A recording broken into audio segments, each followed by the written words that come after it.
हमारे साथ बिहार के अररिया से लोकसभा सांसद प्रदीप कुमार सिंह जी है। सर, सबसे पहले तो 17वीं लोकसभा के कार्यकाल के बारे में अगर जानना चाहूँ तो किस तरह का आप देख रहे हैं, कितनी बड़ी उपलब्धियों के साथ 17वीं लोकसभा का कार्यकाल खत्म हो रहा है? देखिए, जो काम आज़ादी के 70-75 सालों में नहीं हुआ वह 17वीं लोकसभा में पूरा हुआ। जैसे एक तो सामने देख रहे हैं कि भव्य संसद बन के खड़ा है। कम समय में कोरोना काल में ये अंग्रेज़ के ज़माने का संसद भवन था, नए संसद भवन बन करके हम लोगों को इसमें तो मौका मिला ही था और इसमें भी अवसर मिला और इसमें कड़े और बड़े फैसले लिए। इस सांसद का सबसे बड़ी उपलब्धि रहा कि जो लंबे समय से बहनों के लिए, माताओं के लिए बड़ा मांग था 333% आरक्षण देना, और हमारी माता बहनों को आरक्षण मिल गया। अब आने वाला दिन में 2026 के बाद जो चुनाव होगा उसमें 33% माँ बहनें हमारी यहाँ पे आएगी जीत के। दूसरी बात कि आज 17वीं लोकसभा में जैसे 370 देश में हटना, आज कश्मीर का विकास हो रहा है। आज सचमुच कश्मीर को आज़ादी अभी मिली है, उसी प्रकार से आप 35 ये हटाना और हमारा जो विरासत था जो 500 साल में किसी ने नहीं तय कर पाया और प्रधानमंत्री अपने बुद्धि से और सुप्रीम कोर्ट के से फैसला के अनुसार देश में कहीं कोई वाद विवाद न होते हुए भव्य राम मंदिर बन के तैयार भी हो गया और देश को समर्पित भी हो गया। तो उपलब्धियां ही उपलब्धियां हैं। अब आज 80 करोड़ लोगों को मुफ्त में चावल मिलता है, करोड़ों लोगों को इस सरकार में फ़ायदा हो रहा है जो सीधे आम जन तक लाभान्वित है। इसलिए कितने उपलब्धियां गिनावे, ढेर उपलब्धियां हैं। जो कभी नहीं हुआ वो अभी हुआ। तो निश्चित रूप से आने वाला दिन में प्रधानमंत्री मोदी जी पर बहुत भरोसा है और पूरी दुनिया पीछे जा रही है।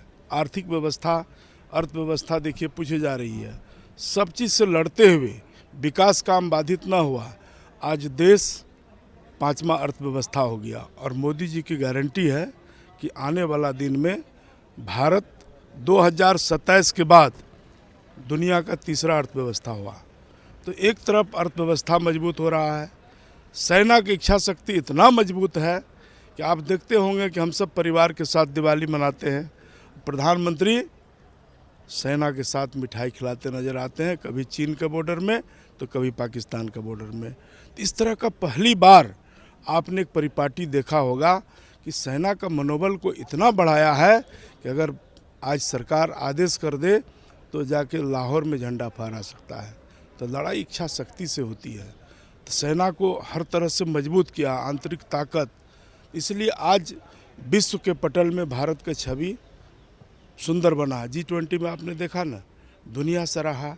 इसलिए 17वीं लोकसभा में उपलब्धियां गिनती करूं तो अभी आधा घंटा लगेगा बोलने में। नए संकल्पों के साथ फिर उम्मीद करते हैं कि आप 18वीं लोकसभा में भी जो आपके संकल्प हैं वो पूरे करने के लिए आप पुनः आएंगे। बिल्कुल, 18वीं लोकसभा में 400 पार होगा और मोदी जी के नेतृत्व में जो काम हुआ है, लोग अब विकास के नाम पे वोट देगा।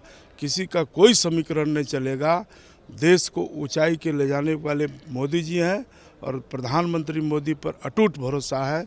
अब विकास के नाम पर, भारतीय जनता पार्टी के नाम पर, और प्रधानमंत्री जो कहते हैं वो कर दिखाया। आज पूरे देश में दिवाली मना रहा है, जो विरासत लौटा, राम मंदिर बन के तैयार है।